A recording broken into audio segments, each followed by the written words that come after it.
There's no reason why Liverpool cannot challenge for a title. Liverpool n'a aucune raison de renoncer au titre, bien au contraire. Après un été marqué par des changements importants, le club semble préparer quelque chose de beaucoup plus ambitieux qu'un simple renouvellement d'effectifs. Et le plus inquiétant pour ses concurrents, c'est que Liverpool n'a peut-être même pas terminé sa transformation. Le club se rapproche de deux jeunes attaquants du Paris Saint-Germain, Bradley Barcola et Ibrahim Mbaye. Deux joueurs différents, mais avec un point commun essentiel, la vitesse, l'agressivité et cette capacité à attaquer immédiatement l'espace. Et si Liverpool parvient réellement à recruter les deux, ce ne sera pas simplement deux nouveaux joueurs ajoutés à un effectif. Ce sera une nouvelle identité. Une équipe construite pour jouer plus vite, presser plus fort et transformer chaque perte de balle adverse en occasion de but. Et si cette transformation fonctionne, la vraie question ne sera peut-être plus de savoir si Liverpool peut jouer le titre, mais plutôt, qui pourra réellement arrêter Liverpool ? Liverpool ne ressemble plus à une équipe qui cherche simplement à survivre après un été mouvementé. Le club semble préparer une transformation beaucoup plus profonde, avec une idée précise, jouer plus vite, presser plus fort et attaquer les espaces avant que l'adversaire puisse se replacer. C'est dans cette logique que les noms de Bradley Barcola et Ibrahim Mbaye deviennent particulièrement importants. Leur profil correspond presque parfaitement à ce que le nouveau projet veut mettre en place. Barcola possède une accélération capable de faire reculer une défense entière. Il peut provoquer, rentrer dans l'axe, déborder et terminer les actions. Mbaye, malgré son jeune âge, apporte lui aussi de la vitesse, de l'agressivité et une vraie capacité à attaquer les espaces. Liverpool ne chercherait donc pas seulement à ajouter deux attaquants à son effectif. Le club chercherait à modifier la manière dont toute l'équipe attaque. L'objectif est simple, récupérer le ballon et verticaliser immédiatement.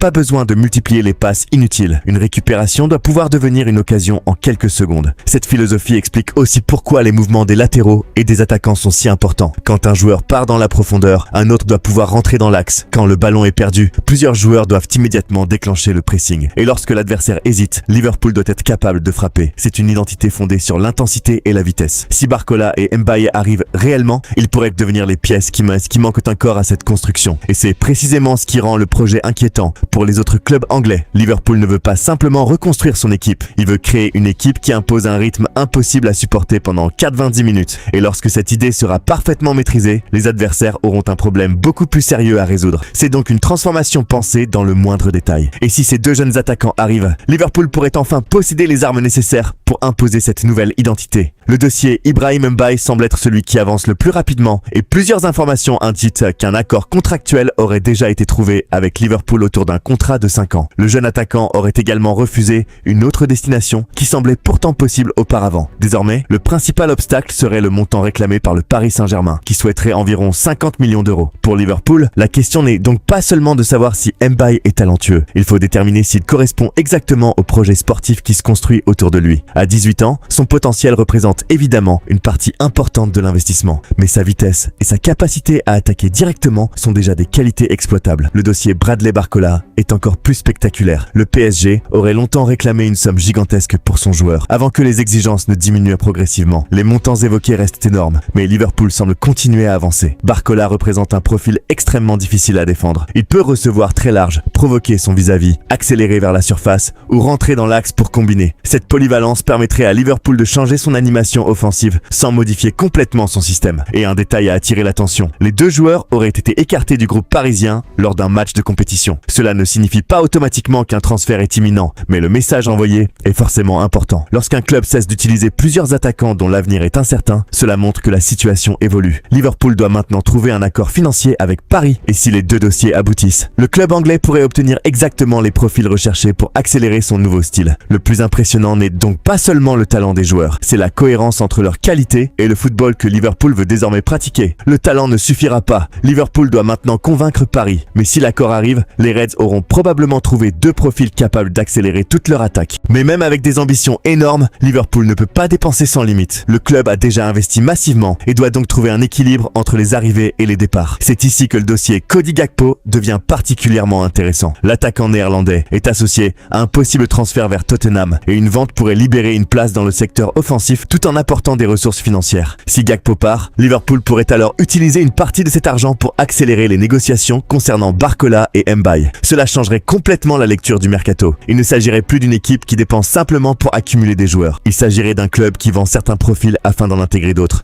plus adaptés à la nouvelle philosophie. Et cette logique est essentielle pour comprendre le projet. Liverpool veut des joueurs capables de courir, de provoquer et de répéter les efforts à très haute intensité. Le club veut également que les joueurs offensifs puissent occuper plusieurs zones du terrain et échanger rapidement leur position. Barcola pourrait apporter la percussion sur le côté gauche, tandis que Mbaye offrirait une solution explosive supplémentaire. Autour d'eux, les autres joueurs pourraient profiter des espaces créés par leurs accélérations. Un attaquant qui fixe son défenseur permet à un latéral de partir. Un latéral qui monte libère une zone intérieure. Un milieu qui récupère le ballon peut alors transmettre immédiatement vers l'avant. Tout devient connecté. C'est pourquoi les éventuels départs ne doivent pas être considérés uniquement comme des pertes. Ils peuvent servir à financer une reconstruction plus cohérente. Liverpool ne cherche pas forcément à conserver chaque joueur. Il cherche à construire une équipe dont les qualités se complètent. Et si Gakpo est vendu puis remplacé par un profil plus explosif, le secteur offensif pourrait devenir beaucoup plus vertical. C'est exactement ce dont le nouveau système a besoin. Le mercato commence donc à raconter une histoire claire. Moins de profils génériques, plus de joueurs capables d'exécuter une idée précise. Et cette idée repose entièrement sur le rythme. Cette logique donne donc un sens au mercato. Liverpool ne veut pas simplement acheter des joueurs. Il veut réunir des profils capables de faire fonctionner le même système avec la vitesse comme arme principale.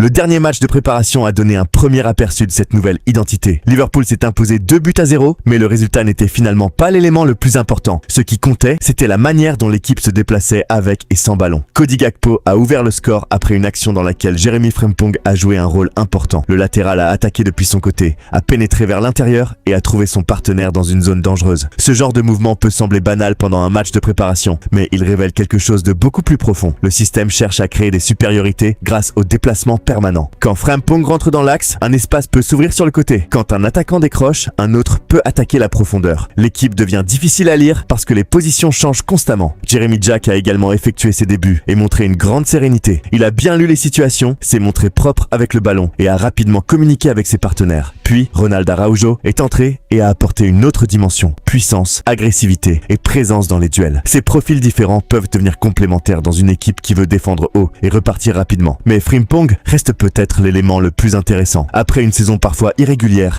il semble désormais beaucoup plus à l'aise dans un système qui valorise ses appels et sa capacité à se projeter. Son entente avec les joueurs offensifs peut devenir une arme majeure. Et si Barcola et Mbaye arrivent, ces mouvements pourraient devenir encore plus dangereux. Liverpool aurait alors plusieurs joueurs capables d'accélérer simultanément. Une récupération pourrait se transformer en attaque en quelques secondes. Le pressing serait plus agressif, les transitions plus rapides et les défenseurs adverses auraient moins de temps pour réfléchir. Ce match n'était qu'une préparation, mais il a peut-être montré les premières lignes du Liverpool qui se prépare à revenir au sommet. Certains.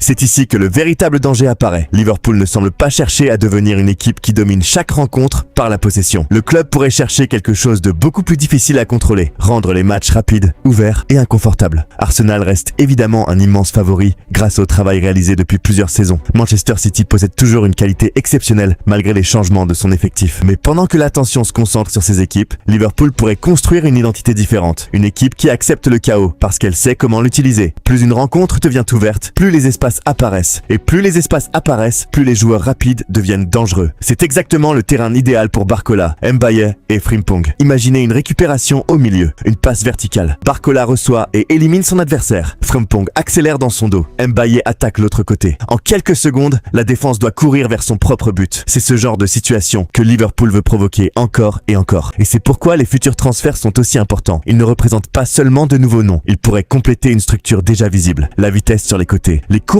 intérieures, le pressing après perte et les transitions rapides peuvent créer une équipe extrêmement difficile à préparer. On peut analyser les systèmes et étudier les habitudes d'un adversaire. Mais lorsque plusieurs joueurs explosifs attaquent en même temps, une seule erreur peut suffire à faire basculer une rencontre. Voilà pourquoi Liverpool pourrait devenir le véritable problème de la Premier League si les négociations avec le PSG aboutissent. Et si cette identité se confirme pendant la saison, le club ne sera plus une équipe qui espère simplement terminer dans les premières places. Il pourrait redevenir un candidat crédible au titre. Barcola et Mbaye ne sont pas encore officiellement là, mais leur arrivée donnerait une cohérence supplémentaire au projet. Liverpool veut une équipe agressive, verticale, rapide et imprévisible. Une équipe qui force ses adversaires à défendre dans les pires conditions. Et si tout fonctionne, le problème ne sera pas de savoir si Liverpool peut challenger le titre. Le problème sera de trouver une équipe capable de l'arrêter. Et c'est peut-être là le véritable danger. Liverpool ne veut pas seulement gagner des matchs, il veut imposer un rythme que ses adversaires ne pourront pas supporter pendant toute une saison. Désormais,